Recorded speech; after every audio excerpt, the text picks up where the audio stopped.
Siyempre naman, sa oras na 9:31 sa buong kapuluan ng Pilipinas, matapos nating makabonding at makatsikahan ang ating fourth and third big placer this time around. Kasama na natin live na live ang ating second big placer at ang grand winner ng Pinoy Big Brother Gen 11. We have Rain and Fian. Hi! Hello po! Hello! Hello po! Batiin niyo muna lahat ng mga fans ninyo isa-isa. Oh my God! Hello po! Magandang gabi! Hello po! Hello! Watching! Yes, I'm watching! Oo, okay. Ang lakas ng apihan ninyo. Volleyball player ba kayo? Ang tanong muna, kamusta ang buong araw? I believe you guys are very busy. How's yours? How was yours? So today, we just had rehearsals, tapos interviews. It was so fun today. Amazing. How about you? Yeah! Oh my God! Same! Same! As Oh my God, in, ang daming Same na sinabi. Inulit lang. As in, same na same. Oo, pero syempre tanongin natin, nandun kayong dalawa yung naiwan, 'di ba? Para malaman nating lahat kung sino ang tatanghilin na grand winner. Yeah. Pwede niyo bang ikwento sa amin? Ano yung, kayo ba nagbubulungan, nakikwentuhan ba kayo? O ano yung nararamdaman niyo? Can you take us back doon sa moment na yun? Take them back. Okay. Please? Ako Please, na. take them back. Take them back. Nung time po na yun, para kaming nasa Miss Universe. Oo. Bakit? Para kami nasa Miss Universe po that time. And sinasabi lang namin po sa isa't isa is, I'm very proud of you na Yeah. umabot kami sa gantong posisyon. And nung time na yun, na in-announce na, wala po kaming alam. Parang hindi po namin pinansin yung announcement. Mas pinansin po namin si Joshua Garcia sa monitor. Sino namang hindi papansin kay Joshua Yeah, Garcia, diba? diba? O, Yeah. pumasok pa yan sa bahay ni Kuya at nanood kayo ng Unhappy for You, Yes. diba? And then, ikaw naman, how about you, Yeah, Rin? so ganun nga po kami. I'm like, so kabado, pero like, whatever happens, I'm happy. Yeah, So I yeah. was like, so proud of Yang. Tapos nakita po namin si Joshua Garcia, sabi, Ang dami yung memes na naman dalawa na, ha! Diba, ganun yun. Oo.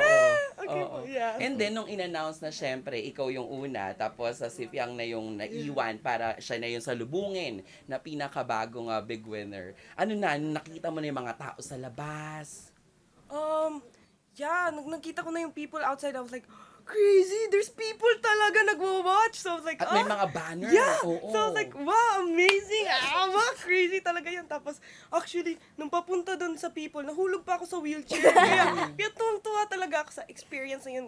Amazing. How about you? Oh, wait lang, but you mentioned wheelchair. Di ba? Kasi Nakwento na-mention natin natin last yan. time. Pinaliwanag namin ni Papa Awel Yes. na yun na yung pinaka-best way. Correct. Di ba? Na para hindi na tumakbo dahil mga naka-heels, Correct. ganyan. Oo, para mabilis ang galawan. Ah. Yun, di ba? Yun ang eksena noon. Baka sabihin nila, bakit wheelchair? Kasi alam mo naman ng mga tao, konting makakita, Correct. hindi alam ang dahilan, may pa-wheelchair. Pero yun po yun, para dahil naka-heels kayo, may hinahabol na oras. Di ba? Oo. Ayan. Thank you so much, Fiang. Oh my girl! Like, oh my girl talaga yung feeling ko. Kaganyan pa ako sa isang parang, ay, feeling ko rin na ako nung gabi na yun. So, Na lahat, oh, no? All eh, eyes on you. Yeah. Oo. And nung time po na yun na nakikita ko na yung mga tao, sabi ko, hala ka, ang daming tao. Sabi ko, totoo ba to na nangyayari? Tapos nakita ko yung mga banner nila, andun yung name ko, and pinaka nag-word ako, bakit may Jem Fiang dyan? Yun po talaga, bakit may Jem Fiang dyan? Bakit may Jaren Fiang? Diyos ko po. Doon po ako pinaka nagulat. Pero nung nakita ko na yung mga tao, parang nakakakaba. Andun yung pressure sa stage, pero masaya. In-expect mo ba na malaki ang posibilidad na ikaw, I'm sure everybody, hindi naman expect, pero ang goal ng lahat, di ba, na bukod sa i-enjoy, bukod sa magkaroon ng bago makakakilala, syempre, eyes on the prize, Yeah. di ba, ang maging big winner, ganyan. Dumating ba sa point na nung time na nanonood ka pa lang dati, hindi ka pa kabilang dito sa Pinoy Big Brother, nasabi mo na someday, parang gusto kong pumasok at for sure, kaya ko maging big winner. Siguro po, nasabi ko na kaya ko makapasok, pero hindi ko po goal kasi that time na Maging parang big maging winner. big winner. Kasi nga, ayun, madami pong nangyari sa loob na hindi naman in-expect.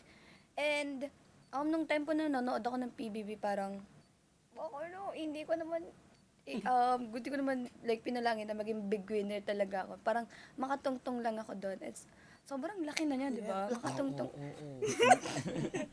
Makatungtong lang ako sa bahay ni Kuya is parang sobrang laki na niyang part sa life ko.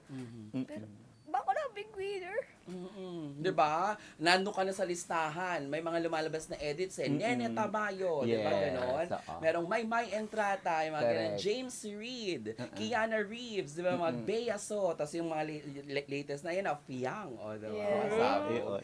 We could Yes. see the smiles talaga na sobrang laki at ang ganda nung parang na-overwhelm ka. At the same time, yung excitement nakikita namin na kami rin na fans nyo, na-excite kaming makita what's in store for you at ano pa yung maipapakita ninyo. Pero at least on national television, pwede ba amin na, are you ready na talaga na yakapin at i-welcome namin kayo sa mundo ng showbiz? Yes. Oh, Yes! yeah! Yakapin! Definitely! Yakapin! Oh my God! We're so ready! Ang cute, Like, ang cute we're nila so doon. ready na talaga na go. Yeah, go na. Nakita Come on. namin yung challenges na in-overcome nyo, tsaka yung tough competition. It's still a competition inside, di ba? Ganyan. Was there any realization nung kayong apat na lang na girls na nandoon, na sabi nyo, oh, the last man standing are women? Ay, alam ko yan Meron Narinig ko kayong yan, parang ganun na na realization. And like, did you discuss it among yourselves? Ano yung opinion nyo tungkol doon? Actually po, na-realize namin pero we never really talked about it, no? Yeah. Like, we never really said it out loud na, oh, all girls. Pero I know, we thought about it talaga na Yeah, parang, kasi- damn! Apat babae! Crazy! Wow! And napag-usapan po kasi namin yun one time, parang nasa isa po kami, veranda. Nag-what if po ako. Okay. Apat po kami girls na sabi ko, what if ito na yung big four? Yo, No. just out of nowhere. Out of nowhere lang po. Dinanifest Yeah. mo, kinreate mo na kagad, di ba? Power of the word. Nako, Totoo. Fiam. May declaration na palang ganun si Totoo. Fiam. At saka gusto yung pagkakasabi ng veranda. Yun na Yeah, nga, I know, talaga. right? Yun ang Veranda. pinakagusto. In the veranda. Yeah, in the veranda. Parang alam mo yun, talagang posh. Yeah. Very class, very glamour. Tsaka ganun. full of confidence. Totoo. Oo, di ba niya sinabi? Eto naman, syempre, tatanong din namin sa inyo, pagpasok sa loob ng bahay, sino yung nakita nyo kaagad na nakagaanan nyo ng loob? Una nyo naging ka-close, ka-vibes, gano'n. Ka-vibes! Oh, sorry, nakamit ko ang ka-vibes. Ako po, una talagang naging close ko. Was Colette talaga po. Siya yung una nag-approach sa akin. And nung time po na yun, kasi meron akong heavy makeup.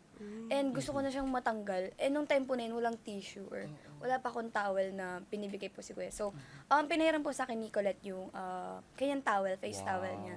So, una kong naka-close talaga is Colette. So, malaking impact yun, di ba? Yes. Na, kasi parang excited, ay, taray. Ay, Colette. How about Colette, you, yeah, was Ray? Colette. Sa akin, sino kayo? Oh, sino grabe. kayo?